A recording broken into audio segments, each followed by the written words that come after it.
Picture waking up to silence. No footsteps, no laughter, no carts creaking along the street, just the sound of a single bell tolling through the morning haze. In 1347, that was the new normal across Europe. In just a few years, up to 200 million people vanished as a mysterious plague tore through every town, city, and kingdom. This was not just a health crisis. It was society collapsing in real time. But the Black Death wasn't just about death. It was about transformation. As millions died, the world's economy broke, social orders crumbled, and power shifted into new hands.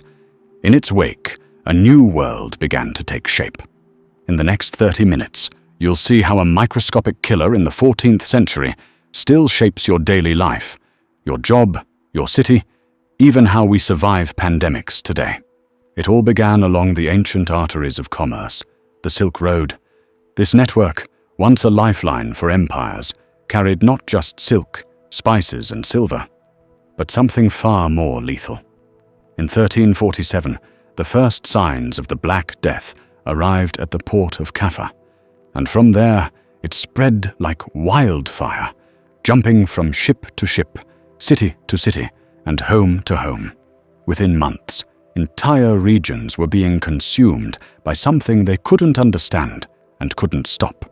This wasn't just a moment of tragedy. It was a turning point for the world. Between 75 and 200 million people died, but the deeper story is what happened next. Over the next few chapters, we'll uncover how the Black Death didn't just destroy, it rebuilt. It sparked revolutions in medicine, labor, religion, science, and society itself. This is the story of how the deadliest pandemic in history forced civilization to evolve. To understand the impact of the Black Death, you need to understand the world it destroyed. In the early 1300s, Europe was rigidly hierarchical. Society was structured like a ladder that no one was meant to climb. At the top stood kings and nobles, followed by knights and clergy. Below them, the overwhelming majority were peasants, legally bound to the land they worked. A person's birth dictated their fate. If you were born poor, you stayed poor.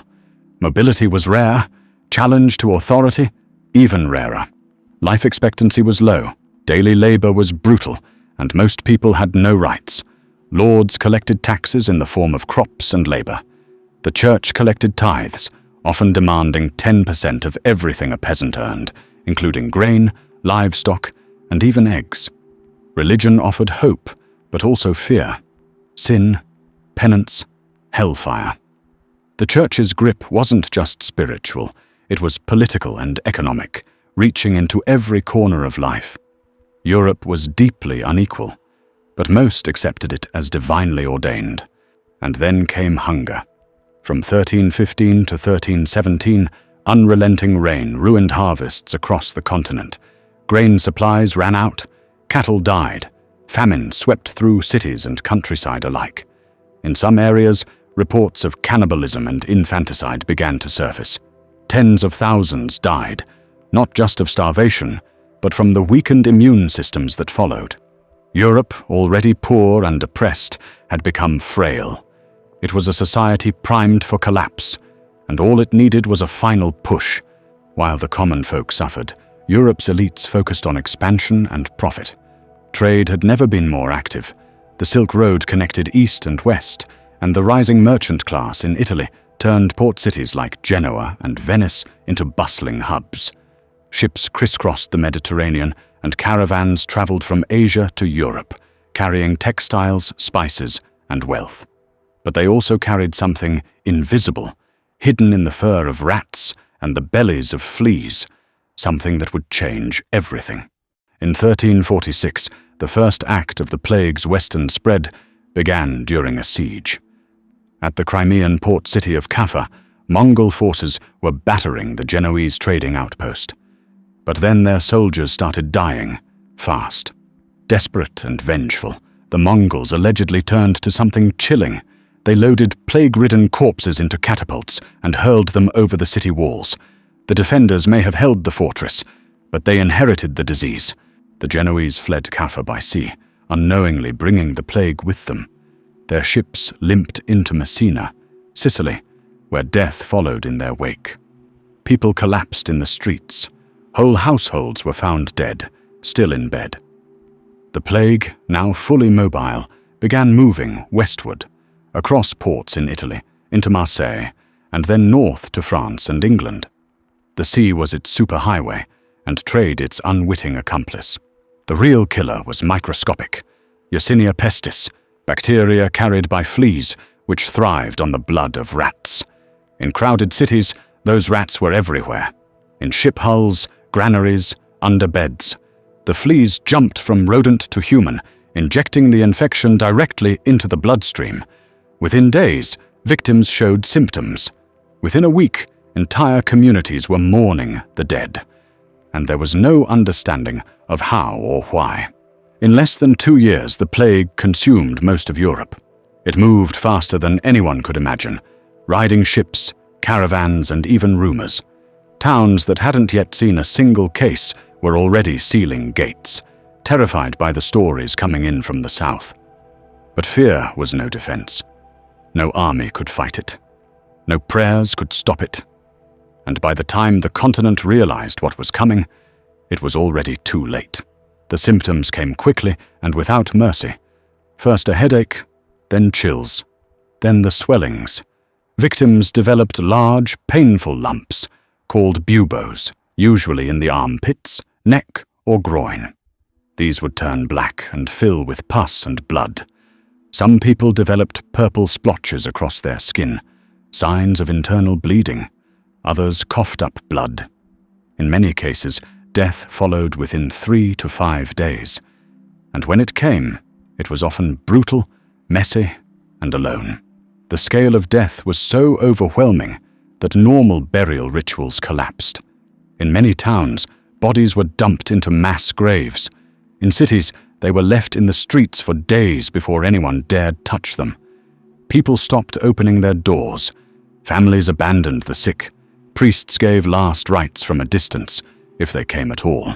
The dying were left to die, and the living could only hope they weren't next. Medieval medicine wasn't just unprepared, it was rooted in ideas that made things worse. Most doctors believed the plague was caused by miasma, bad air, or divine punishment. Treatments included bloodletting, applying hot poultices, drinking mercury, or bathing in vinegar and rosewater. Some physicians refused to visit plague victims altogether. Others offered elaborate and often fatal cures. None of it worked.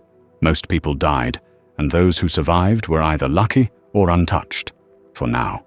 In their desperation, people turned to superstition and faith.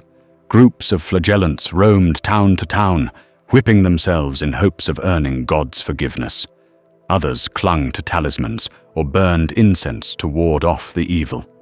Some communities blamed outsiders, leading to violence and persecution. Fear infected every corner of daily life, not just fear of death, but fear of what it meant and why it was happening. The plague wasn't just killing bodies, it was tearing apart minds and souls. When the plague finally began to recede, the world it left behind looked almost unrecognizable. Entire villages had disappeared, some never repopulated. Fields went untilled, mills stopped turning, and houses stood empty for years. In England alone, some areas lost over half their population. In cities, skilled workers were gone. In the countryside, laborers were missing. The economy didn't just suffer, it broke down. But in that breakdown came something unexpected: leverage. With so many dead, labor became scarce, and the survivors began to demand more for their work. Wages rose sharply. Lords who once ruled with unquestioned power were suddenly forced to offer better conditions just to keep their estates running. For the first time in generations, peasants could walk away, and many did. The traditional labor hierarchy began to shift. Artisans were in high demand. Women, often widowed or left behind, took over farms and businesses. Inheritance laws meant land and titles passed to people who never would have had them before. A more fluid society started to emerge. one where wealth could change hands, and where people born at the bottom could for the first time start to rise. In response, the elites tried to push back. Laws were passed, like England's Statute of Labourers in 1351, to cap wages and force workers to return to pre-plague rates. But it was a losing battle. The genie was out of the bottle. The plague had not just killed people, it had upended the very foundation of feudal economics, and the ripple effects would last for centuries. With death everywhere, culture turned to darkness. The danse macabre, the dance of death, emerged in murals, plays, and poems. It showed kings, popes, peasants, and children all joined hand in hand with death, marching toward the grave. No rank, no wealth, no title could shield you. Artists embraced this brutal realism. Gone were the perfect, glowing saints of earlier centuries, replaced by raw depictions of suffering, rot, and mortality. Literature, too, began to shift. In Italy, Boccaccio wrote The Decameron, a series of stories told by young nobles who had fled the plague. It wasn't written in Latin, it was in Italian, the language of the people. In England, Chaucer would later follow with the Canterbury Tales in Middle English. The Black Death accelerated a move away from elitist, priest-controlled Latin and toward the spoken languages of daily life. Storytelling was democratized. Spiritually, the plague was a breaking point. How could a just God allow such suffering? Priests died in droves. Churches closed. Some believed the apocalypse had arrived. Others abandoned the church entirely, turning to fringe movements, mystics, and self-proclaimed prophets. Across Europe, new sects and heresies emerged, some hopeful, others violent. The church's authority had been absolute. But now, it was in question. And yet, out of the spiritual chaos came acts of compassion. Some turned inward, yes, but others turned outward. New religious brotherhoods and lay orders emerged, focused on helping the sick and the poor. Hospitals and hospices were founded not by clergy, but by common people seeking to do good. The plague destroyed blind faith, but for many, it also sparked a more personal, human kind of devotion. In cities across Europe, authorities scrambled to make sense of the unfolding disaster. For the first time, governments began tracking mortality in detail, counting the dead, listing symptoms, and recording patterns. It was primitive, but revolutionary. The beginnings of data collection. Without realizing it, they were laying the groundwork for what would one day become epidemiology. In 1377, the city of Ragusa, modern-day Dubrovnik, did something unprecedented. It ordered that all ships arriving from infected ports must wait 40 days before docking. This 40 giorni became the origin of the word quarantine. Lazarettos, or isolation hospitals, were constructed to house the sick separately from the healthy. It was the first time a society made disease control an institutional policy. Perhaps the most iconic figure of this era was the plague doctor. Covered from head to toe in protective leather, with a long beaked mask filled with herbs and spices, they tried to filter out the bad air. They used wooden sticks to examine patients from a distance. It wasn't effective by today's standards, but it was the beginning of protective medical gear, designed with prevention in mind. The fear of contagion led to broader sanitation efforts. Cities began to enforce waste removal, clean water access, and even rudimentary health inspections. While the science wasn't yet there, the instinct was powerful. Separate the sick, clean the streets, track the patterns. For the first time in Western history, disease management became a civic responsibility, not just divine punishment to endure. After the worst waves of the plague passed, the cities that remained were forever changed. Streets that had once been narrow, filthy, and crowded were now widened, both to improve air circulation and to prevent crowding. Open plazas replaced dense housing blocks. Urban design began to prioritize space, visibility, and airflow, even though no one yet understood germs. The disease had redrawn the maps. Burial customs were radically altered.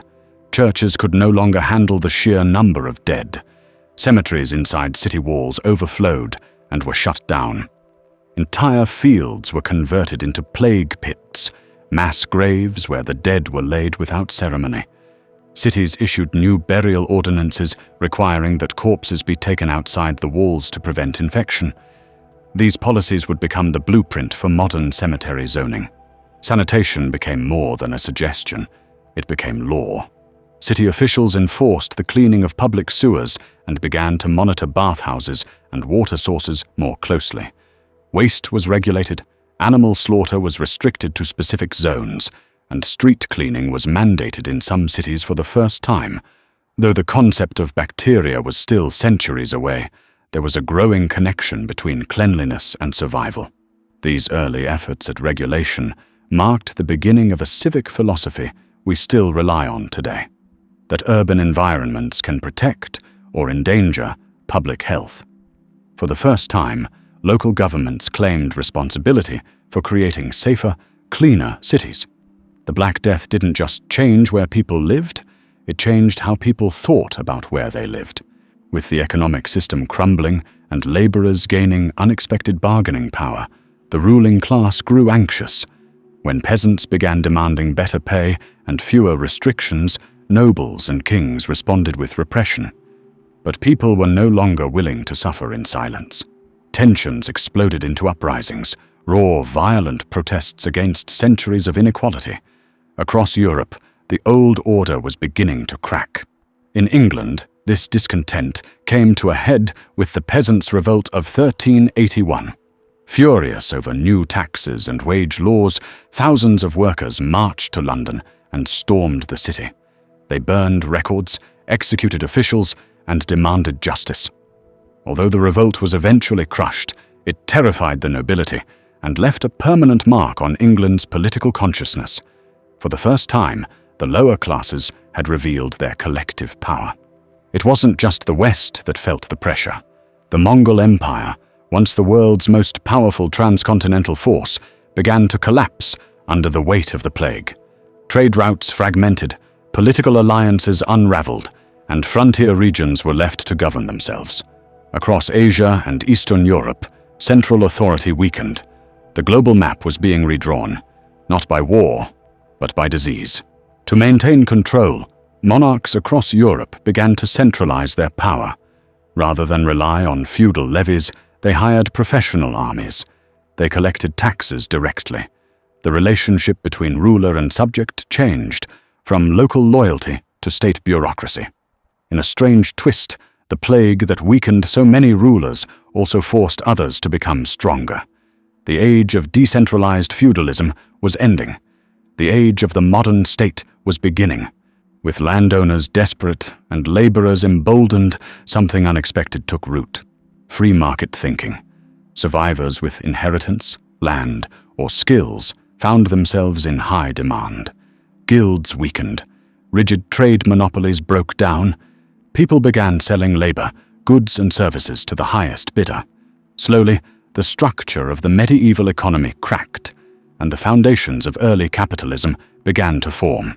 The intellectual world also began to shift. With the church's authority questioned, thinkers like Petrarch began advocating for reason, critical thinking, and classical knowledge. This reevaluation of life, death, and human purpose would snowball into what we now call the Renaissance. The plague had cleared not only populations, but also intellectual space, and into that vacuum, new ideas poured. With overland trade routes weakened by plague and political collapse, European powers looked seaward. If Asia couldn't be reached safely by land, it would be reached by ship. Within a century, Portugal and Spain launched expeditions to India, the Americas, and beyond. The age of exploration was born from necessity. Plague had disrupted the old world, so Europe sought a new one. The Black Death wasn't just a European event, it was a planetary shockwave. Population crashes altered trade flows and agricultural systems from China to Egypt. In some areas, the loss of labor collapsed irrigation networks and erased entire towns. In others, the reduced population created new ecological balance and prosperity. The pandemic didn't just affect the world, it restructured it, and the consequences echoed for generations. In 1918, the world faced another invisible enemy, the influenza pandemic. And when governments scrambled to respond, they reached into a very old playbook: quarantines, mask mandates, public space closures. These ideas didn't come from nowhere. They came from the 14th century. The systems first tested during the Black Death became the template for public health centuries later. Fast forward to 2020. Cities locked down, borders closed, entire economies paused. The COVID-19 pandemic brought the world to a halt in ways eerily similar to 1348. But the aftermath echoed too. Just as laborers in the 14th century gained power through scarcity, today's workforce began quitting, shifting careers and renegotiating their value. Historians called it the Great Resignation. The parallels are striking. Protective gear, contact tracing, medical isolation. These practices may be modernized, but their roots are medieval. Our understanding of germs is new, but the instinct to isolate, to separate the sick, to document and control disease, that's centuries old. The Black Death didn't just set us back, it taught us how to move forward, and every outbreak since has learned from it. Pandemics change us, not just temporarily, but permanently. The way we work, the way we live, even the way we mourn and hope. The Black Death isn't just a chapter in a history book, it's a shadow that still falls over every crisis we face. And if we listen, it still has something to teach us. In just a few decades, the Black Death ended millions of lives, but its legacy lasted centuries. It cracked the walls of feudalism, shook the church, gave rise to science, sparked rebellion, restructured cities, and changed how we understand health. That microscopic killer didn't just bring death, it brought transformation. Even now, every hospital, paycheck, public space, and protest carries the imprint of that disaster. You live in a world built not just by kings and inventors, but by the survivors of one of history's darkest moments. The world you know is a post-pandemic world, because the Black Death never truly ended. It simply evolved. So the next time you hear a bell toll, or see a mask worn, or walk a city street, remember this: history isn't just behind us, it's under our feet. The Black Death changed everything, and in many ways, it still is.